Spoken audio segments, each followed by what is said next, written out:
isang tasang kanin. Sa hapag, tahimik siyang nakaupo, puting-puti pero hindi inosente.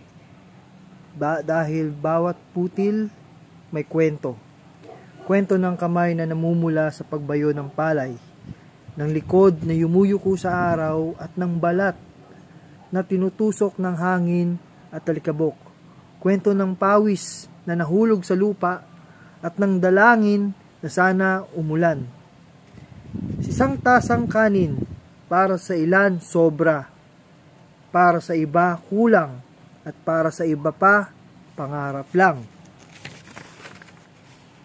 May batang nakatingin sa bintana, inaamoy ang ulam ng kapitbahay, at iniisip kung anong lasa ng hapunan kapag may kasama. May magulang na nagbawas ng sariling bahagi para lang mas puno ang plato ng anak. Walang sinasabi, pero sa bawat subo naroon ang sakripisyo. Kaya't bago mo itulak palayo ang plato o hayaang masayang sa basurahan, tandaan mo bawat butil may pangalan, bawat subo may buhay na tinaya. Isang tasang kanin.